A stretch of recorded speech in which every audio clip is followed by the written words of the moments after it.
नमस्कार मंडळी, स्वागत आहे तुमचं आपल्या सगळ्याच प्लॅटफॉर्म्सवरती. मंडळी, आज आपण पत्नी पीडित आश्रम छत्रपती संभाजीनगर या ठिकाणी आलेलो आहोत. दादा आपल्यासोबत आहे. दादा नमस्कार, स्वागत आहे तुमचं. काय नाव तुमचं आणि कुठून आलाय? माझं नाव एकनाथ रामदान राठोड. मी जालन्याहून आलेलो आहे. मी शासकीय आता जसं इकडचं काही मंडळींचं म्हणणं आलं की बाबा जे काही भाऊ आहेत, मानलेले भाऊच आहे. मानलेले भाऊ नाही, मानलेले भाऊ म्हणजे अधिकृत भाऊ येते इनडायरेक्ट. म्हणजे आम्ही तरी फक्त ते माळ घालेपर्यंत अधिकृत होतो, पण असे माळ रेडी जे वेटिंग लिस्ट होते ते सगळे आले ना आता. आणि तेच आहे ना. आणि दुसरी गोष्ट काय आहे, महत्त्वाची गोष्ट काय आहे, अडल्ट्रीचा सुप्रीम कोर्टाने सांगितलं बाई तिच्या आनंदासाठी ती कितीही कोणाही पुरुषाबरोबर जाऊ शकते, पण पुरुषांनी एखाद्या बाईसमोर जर 30 सेकंदही पाहिलं, असं निरखून जरी पाहिलं, तरी त्याच्यावर 354 सारखा गंभीर गुन्हा दाखल करायची कायदेशीर प्रोव्हिजन आहे. कर्मचारी आहे, तसंच माझी पत्नी पण गव्हर्नमेंट कर्मचारी आहे आणि ती ग्रामसेवक या पदावर कार्यरत आहे. आणि नवरा बायको दोघंही नोकरीला आहे आणि आम्हाला एक मुलगा आहे. आणि ह्या पती पत्नीच्या कौटुंबिक वादातून जे काही केसेस करता येईल, वास्तविक आमचे कुठलेही भांडण झालेलं नाही, काही नाही. तिच्या आईवडिलाचं आणि तिच्या नातेवाईकाचं ऐकून तिनं मला फक्त त्रास देण्याच्या हेतूने जे काही कायदेशीर बाबी, जे काही कायदेशीर पूर्तता म्हणजे फायदा घेऊन कायदेशीर त्रास कसा देता येईल, ह्या ज्या काही प्रक्रिया आहेत त्यांनी सगळं वापरलेलं आहे. आणि पोलीस स्टेशनमध्ये त्यांचे नातेवाईक येते, कोर्टामध्ये त्यांचे नातेवाईक येते, पोलीस वकीलही त्यांचे नातेवाईक आहे. आणि हे सगळ्या सगळ्या खोट्या केसेस करून मान्य न्यायालयातून खोटा युक्तिवाद करून माझ्याकडून पोटगी लाटण्याचा प्रयत्न केला. आणि मान्य न्यायालयाने आता माझ्याकडून जवळपास प्रत्येक महिन्याला 56,000 रुपये पोटगी माझा पगार जपतो. चालू आहे, पगार कटिंग चालू आहे. 56,000 पगार कटिंग चालू आहे. असे कुठले काय तेच सांगतो. 56,000 पोटगी 56,000 म्हणजे माझी पगार. म्हणजे मला असं वाटतं त्यांनी ज्या माझ्या विरोधात जे कोर्टात युक्तिवाद केलेले आणि कोर्टाने जे कन्सिडर केलेलं आहे, औरंगाबादमध्ये सर्वात श्रीमंत आणि मोठा कर्मचारी मीच आहे, कारण माझ्या एवढा पगार कोणालाच नाही असं कोर्टाला माहिती आहे.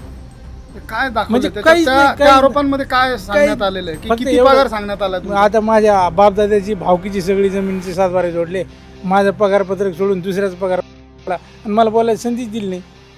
आणि कोर्टात बस फक्त उभं राहिलो, मी कोर्टात उभा राहिलो आणि पोटगी मंजूर झाली, बस. माझं म्हणणं नाही, काही म्हणजे नुसतं आहे का, हो बस. त्यांच्या मनाने त्यांनी हे 7 बारे, हे एवढं प्रॉपर्टी, एवढी, अरे माझे नाहीच ना ते.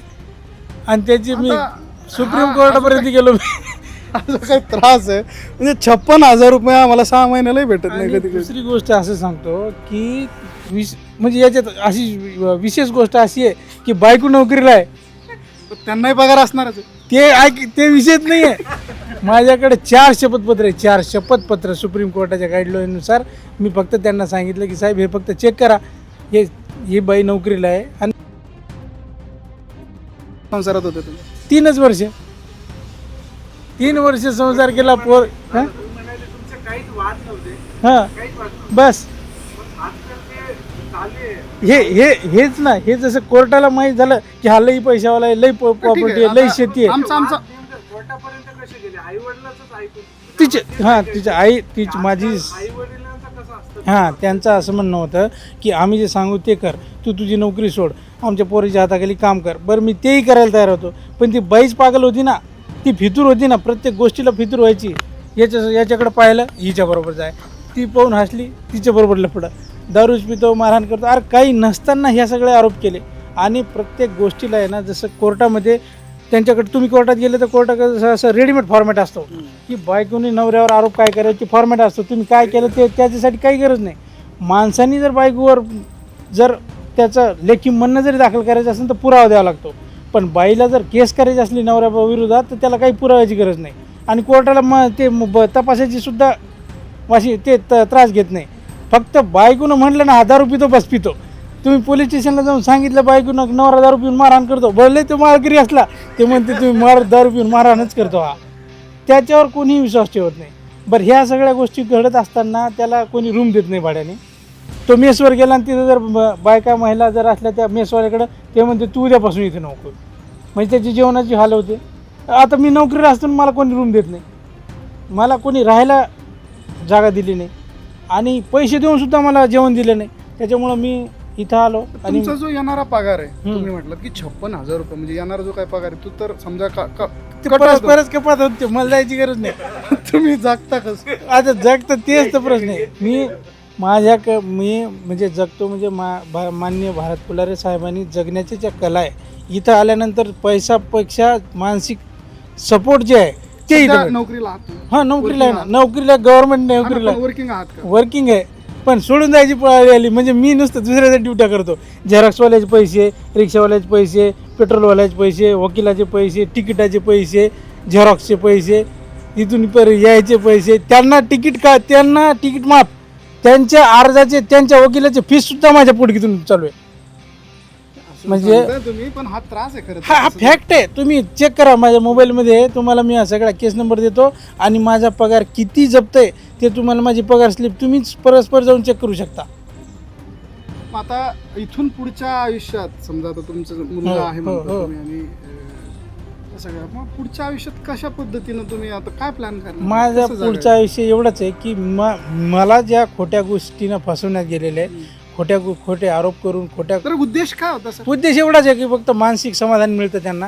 आणि एक 20,000 रुपयाच्या 25,000 3-4 ठिकाणी 3-4 केसेसमध्ये पोटगी मागता येतं कायदेशीर, आणि प्रत्येक केसमध्ये पोटगी मंजूर आहे. त्याच्यामुळं मला त्रास देण्यात इंटरेस्टपेक्षा त्यांना पैसा जास्त मिळतो ना.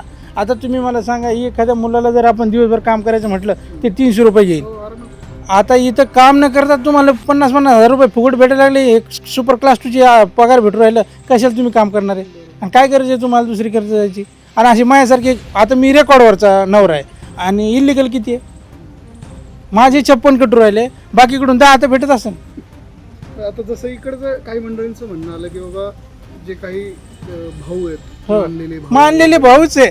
मानलेले भाऊ नाही, केसमध्ये तसंच प्रकार आहे. मानलेले भाऊ म्हणजे अधिकृत भाऊ येते, इनडायरेक्ट. म्हणजे आम्ही तरी फक्त ते माळ घालेपर्यंत अधिकृत होतो, पण असे माळ रेडी जे वेटिंग लिस्ट होते ते सगळे आले ना आता. तुमच्या आणि केसमध्ये तेच झालंय. तेच आहे ना. आणि दुसरी गोष्ट काय आहे, महत्त्वाची गोष्ट काय आहे, अडल्ट्रीचा सुप्रीम कोर्टाने सांगितलं, बाई तिच्या आनंदासाठी ती कितीही कोणाही पुरुषाबरोबर जाऊ शकते, पण पुरुषांनी एखाद्या बाईसमोर जर 30 सेकंदही पाहिलं, असं निरखून जरी पाहिलं, तरी त्याच्यावर 354 सारखा गंभीर गुन्हा दाखल करायची कायदेशीर प्रोव्हिजन आहे. पण एखाद्या माणसाला त्याचं खरी फॅक्ट सिद्ध करण्यासाठी पुरावाच नाही ना, त्याच्याकडून कोणी बोलत नाही, साक्षीदार नाही राहत, एक तर त्याला समजत नाही. बरी ते त्याचे जे एखादा वकील लावतो ते त्याला वाटतं हेच जर संपलं माझं बंद होऊन जाईल मीटर, त्याच्यामुळे कोणी मिटवू देत नाही, त्याला मरू देत नाही, जगू देत नाही. किती वर्षापासून तुम्ही या मागचे 15 वर्षापासून, म्हणजे 10 वर्षापासून. 10 हां, वर्षापासून मी सुप्रीम कोर्टापर्यंत जाऊन आलो. काय काय प्रोसेस झाली? सुरुवाती साधी आरोप करण्यात आले, तिथून पुढे काय काय घडलं? आमचं साधा वाद होता. माझी पत्नी, तिला अशा ह्या गोष्टी सगळ्या काही माहीत नव्हत्या, पण तिची आई आणि वडील आणि तिचे भाऊ बहीण त्यांचे जे नातेवाईक होते त्यांचं एवढंच म्हणणं होतं की आमची मुलगी नोकरीला आहे आणि आमचंच ऐकलं पाहिजे. त्यांचं जरी ऐकलं तरी त्यांचं असं म्हणणं होतं की हे माझ्या नावावर कर, ते माझ्या नावावर कर, घर विकून टाक, शेती विकून टाक आणि तू नोकरी सोडून दे. आमच्या कुठल्या गावात आहे तुमचं? जालना जिल्हा, हा ना, गाव नेर, शेवली, काकडा. आता ती शेती माझी नव्हतीच, म्हणजे माझ्या बापदादा आजाच्याच नावावर होती. ती जमीन विकायला कोण घेणार? कोरडवाहू आणि जमीन. ते कसं शक्य नाही ना, वडिलांच्या नावावर असलेली जमीन हां. तुम्हाला विकण्याचा अधिकार आणि होता. फक्त हट्ट काय की मला बाहेर जाऊ देत नाही एकटीला, आणि मला माझ्या मनाप्रमाणे कपडे घालू देत नाही, मला पाहिजे ते करतं, म्हणजे जे ते स्वच्छ. मी माहेरी गेली तर मला घ्यायला यायचं नाही, फोन नाही करायचा, म्हणजे मी माझ्या मनाप्रमाणे येईन ते येईन. आणि एक दिवस जरी चुकून मिस कॉल जरी पडला तरी का केला.